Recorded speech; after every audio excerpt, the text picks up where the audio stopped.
تاجر تھا اور اس کے پاس اللہ نے اسے بہت کچھ نوازا تھا، بہت مال و دولت تھی. اس کی شادی ہوئی تو اس نے سوچا کہ اپنی زوجہ کی خدمت کے لیے میں کوئی غلام خرید لیتا ہوں، جا کے پوری فیملی کے کھانے پکانے دیگر معاملات پہ وہ کام کرے گا. بازار میں گیا، اس نے دیکھا ایک بڑا اٹا کٹا غلام تو اویلیبل ہے. تو بیچنے والے نے کہا کہ اس میں ایک پرابلم ہے، بڑا سستا دے رہا تھا، نارمل ریٹ سے 50% کم میں ریٹ میں مل رہا تھا وہ. تو کہا اس میں ایک پرابلم ہے، اور وہ پرابلم یہ ہے کہ یہ سال میں ایک بار جھوٹ بولتا ہے. آج کے دور میں تو سارے لوگ جھوٹ بولتے ہیں، میں بھی جھوٹ بول رہا ہوتا ہوں، تو ٹھیک ہے میرا غلام سال میں ایک بار جھوٹ بولے گا. اس نے اس کو پرچیز کر لیا، گھر پہ لایا تو اس نے بڑی کمال کی خدمت کی، کھانا پینا بہت سارے معاملات میں بڑا شاندار اس کا کردار رہا.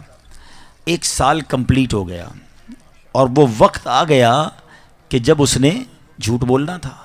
تو اس نے جا کر اسی جو مالکن تھی اس کو جا کر کہا کہ آپ کو معلوم ہے کہ آپ کا شوہر جو ہے وہ آپ کو چھوڑنے والا ہے اور دوسری شادی کرنے والا ہے، کسی اور کے چکر میں ہے، اور آپ کا گھر تو ٹوٹنے والا ہے. وہ عورت ہوتی ہے، بغیر کنفرمیشن کے وہ مان گئی کہ اچھا ایسی بات ہے. تو کہا میرے پاس ایک طریقہ ہے، میں آپ کے شوہر کو آپ کی طرف واپس لا سکتا ہوں. کیا طریقہ ہے؟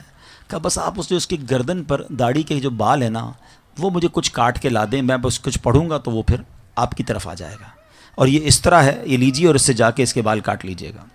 عورت نے کہا ٹھیک ہے، آج رات جب میرا شوہر سوئے گا تو میں یہ بال کاٹ کے تمہیں دے دوں گی، پھر تمہیں جو عمل کرنا ہے وہ کر لینا. اب شوہر کے پاس گیا، جا کر کہتا ہے صاحب ایک بڑی خبر لایا ہوں آپ کے لیے. کہا کیا خبر ہے؟ کہ دیکھیں آپ کا نمک کھایا ہے، مگر مجھے پتہ چلا ہے کہ آپ کی بیوی کسی اور کے ساتھ اس کا چکر ہے، اور آج رات اس نے آپ کو قتل کرنے کا پروگرام بنایا ہے. کہا ایسا کیسے ہو سکتا ہے؟ ہم بڑی محبت سے رہتے ہیں، بڑا پیار ہے ہمارے اندر. کہ نہیں میں آپ کو اندر کی خبر دے رہا ہوں، آپ رات جاگتے رہیے گا، اس کے ہاتھ میں اس طرح ہوگا اور آج رات کو آ کر اس نے آپ کی گردن کاٹ دینی ہے. کہا اچھا ایسی بات ہے، میں رات جاگوں گا. دونوں طرف جھوٹ، دونوں طرف پلاننگ.